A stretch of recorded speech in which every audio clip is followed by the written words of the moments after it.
Hi! Ako po si Master Hans Kua. Pag-usapan natin ang mga lucky o swerteng pwesto ng laptop at mga computer o PC natin sa work from home. Uso-uso ngayon ang work from home.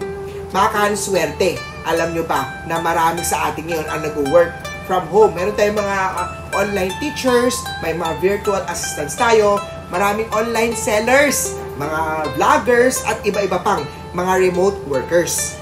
Pero alam nyo ba na may tamang pwesto sa inyong laptop o sa PC? Ito po ay nakaka-apekto ng swerte sa inyong bahay, sa inyong buhay o sa inyong career. Una-una, bawal o huwag itapat ang laptop sa pinto.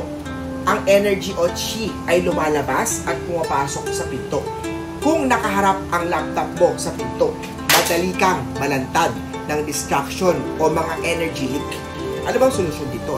Gumamit tayo ng divider o kahit maliit na harang para hindi direktang ang energy sa iyo. Number 2, umiwas sa likod ng bintana. Kung ang likod mo ay puro bintana, mahina ang support na energy nito. Para sa remedyo o remedy, maglagay ng makapal na kortina o bookshelves sa likod mo upang magkaroon ka ng mas matibay o mas stable na back o energy. Isa pa, pinakamagandang pwesto ay nakaharap ka sa dingding na may inspiring na image. Kung maaari humanap ng pwestong nakaharap ka sa solid wall at lagyan ito ng vision board, motivational quotes, o kahit anong nakaka-inspire pangdagdag ng motivation. Isa pa, hindi pantay ang swerte sa bawat direksyon. Para sa mga teachers o mga nag-online teachers at customer support mga agent, subukan nyo ang northeast direction para sa clarity at communication energy. Para naman sa mga virtual assistants at mga freelancers, gamitin natin ang southeast. Ideal yan para mas lalong dumami ang opportunities.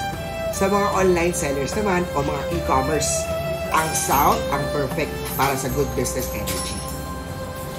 Mga swerteng cures, mga swerteng feng shui cures para sa maliit na space, lagyan ng maliit na jade plant o kahit artificial money plant sa tabi ng laptop para sa prosperity energy.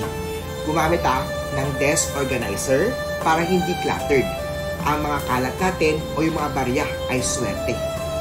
Isa pa, iwasan maglagay ng PC sa tabi o computer niyo po sa tabi ng kama. Hindi maganda.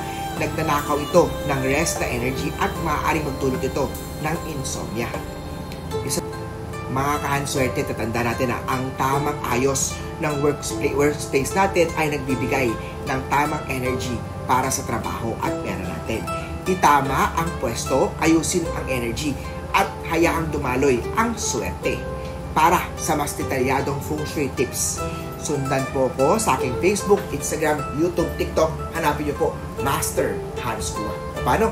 Picturean niyo ang workplace niyo po sa bahay, work from home niyo pa, para magbigay tayo ng comment sa feng shui. Comment down below. Kita-kita tayo sa next feng shui video with Master Hans Kua. Share this video.